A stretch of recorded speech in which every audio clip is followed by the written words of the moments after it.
আসসালামু আলাইকুম। কি অবস্থা সবার? আজকে শেয়ার করব লেটকা খিচুড়ির রেসিপি।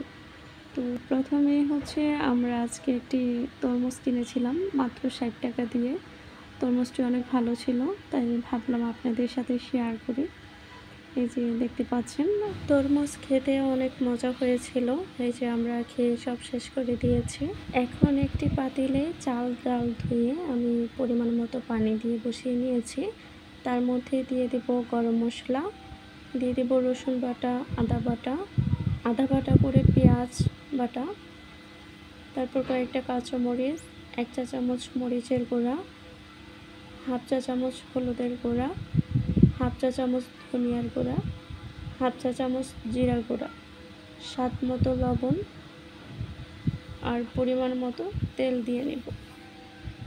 দিয়ে কিছুক্ষণ ভালোভাবে নেড়ে সবগুলো একসাথে মিক্স করে ঢেকে দিব এবং হাই মিডিয়াম তাপে আমি চুলার তাপ রেখে রান্না করে নেব। ঢেকে দেব এখন।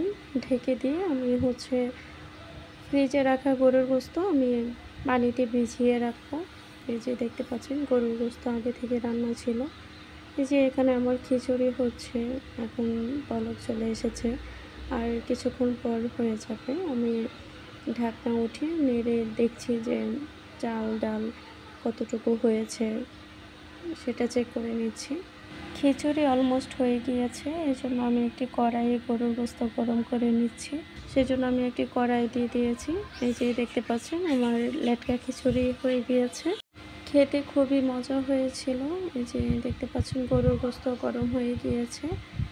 এখন আমি একটি প্লেটে সার্ভ করে নেব। দেখতে পাচ্ছেন প্লেটে নিয়ে নিচ্ছি। খুবই মজা হয়েছিল লেটকা খিচুড়ি আর গরুর গোশত। আপনারা অবশ্যই আপনাদের বাসায় ট্রাই করতে পারেন এই সহজ রেসিপিটি। আর অবশ্যই আমার ভিডিওগুলো যদি ভালো লেগে থাকে পেজটিতে লাইক ফলো দিয়ে পাশে থাকুন এবং ভিডিওগুলো শেয়ার করতে ভুলবেন না। ধন্যবাদ সবাইকে। আল্লাহ হাফেজ।